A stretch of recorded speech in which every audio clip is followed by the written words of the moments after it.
اور غذا کے انبار ہوں گے، اور اس وقت جو دجال کے فتنے کو قبول نہیں کرے گا اس وقت اس پر ہر قسم کی پابندی لگا کر اس پر آگ برسا دی جائے گی۔ حضور پاک صلی اللہ تعالی علیہ وآلہ وسلم نے ارشاد فرمایا کہ دجال عراق اور شام کے درمیانی راستے سے آئے گا، وہ دائیں بائیں فساد پھیلائے گا۔ اے اللہ کے بندو، اس وقت ثابت قدم رہنا۔ تو اس وقت صحابہ کرام نے رسول اللہ صلی اللہ تعالی علیہ وآلہ وسلم سے پوچھا کہ دجال دنیا میں کتنے دن رہے گا؟ تو حضور پاک صلی اللہ تعالی علیہ وآلہ وسلم نے ارشاد فرمایا کہ دجال دنیا میں 40 دن رہے گا۔ اس کا پہلا دن 1 سال کے برابر ہوگا، اور اس کا دوسرا دن 1 مہینے کے برابر ہوگا، اور اس کا تیسرا دن 1 ہفتے کے برابر ہوگا، اور باقی تمام دن عام دنوں کی نسبت ہوں گے۔ پیارے دوستو، دجال کے پاس اتنی طاقت ہوگی کہ وہ اس تیز رفتاری کے ساتھ سفر کیا کرے گا جس طرح ہوا بادلوں کو اڑا کر لے جاتی ہے۔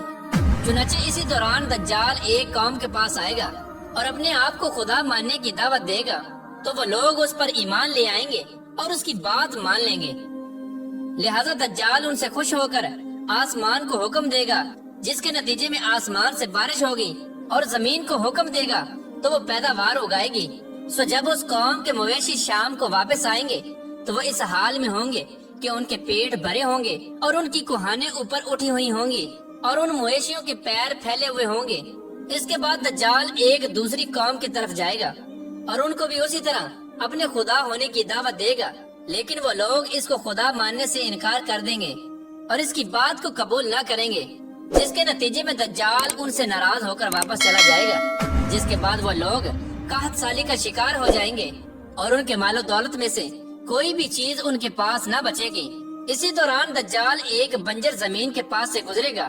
تو وہ زمین کو حکم دے گا کہ وہ اپنے تمام خزانے ظاہر کر دے، تو وہ زمین تمام خزانوں کو ظاہر کر کے دجال کے پیچھے اس طرح چلے گی جیسے شہد کی مکھیاں اپنے سرداروں کے پیچھے چلتی ہیں۔ اس کے بعد دجال ایک نوجوان کو اپنے پاس بلائے گا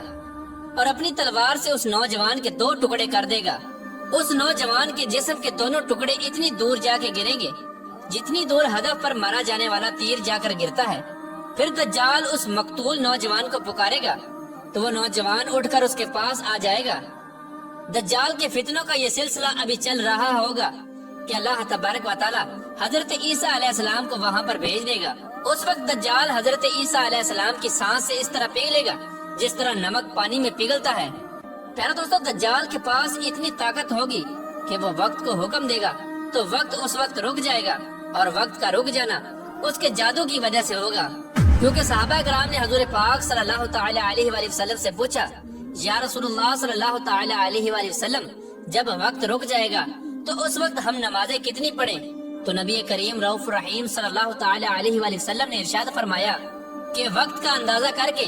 تم لوگ نمازیں پڑھتے رہنا۔ رسول اللہ صلی اللہ تعالی علیہ وآلہ وسلم نے ارشاد فرمایا کہ دجال کے گدھے کے دونوں کانوں کا درمیانی فاصلہ 40 گز ہوگا، جس پر دجال سواری کرے گا، اور دجال کے گدھے کا ایک قدم 3 دن کی مسافت طے کرے گا، اور دجال اپنے گدھے پر سوار ہو کر سمندر میں اس طرح داخل ہو جائے گا جس طرح تم لوگ اپنے گھوڑوں پر سوار ہو کر ایک چھوٹی سی نالی میں داخل ہو جاتے ہو۔ اور دجال لوگوں سے کہے گا کہ میں تمام جہانوں کا رب ہوں اور یہ سورج میرے حکم سے چلتا ہے، تو کیا تم چاہتے ہو کہ میں اس سورج کو روک دوں؟ چنانچہ اس وقت دجال سورج کو حکم دے گا تو سورج وہیں پر رک جائے گا،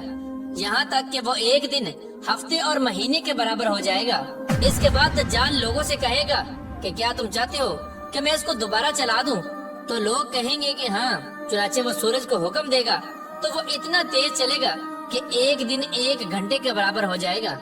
پھر دوستو، دجال مردوں کو زندہ کرے گا۔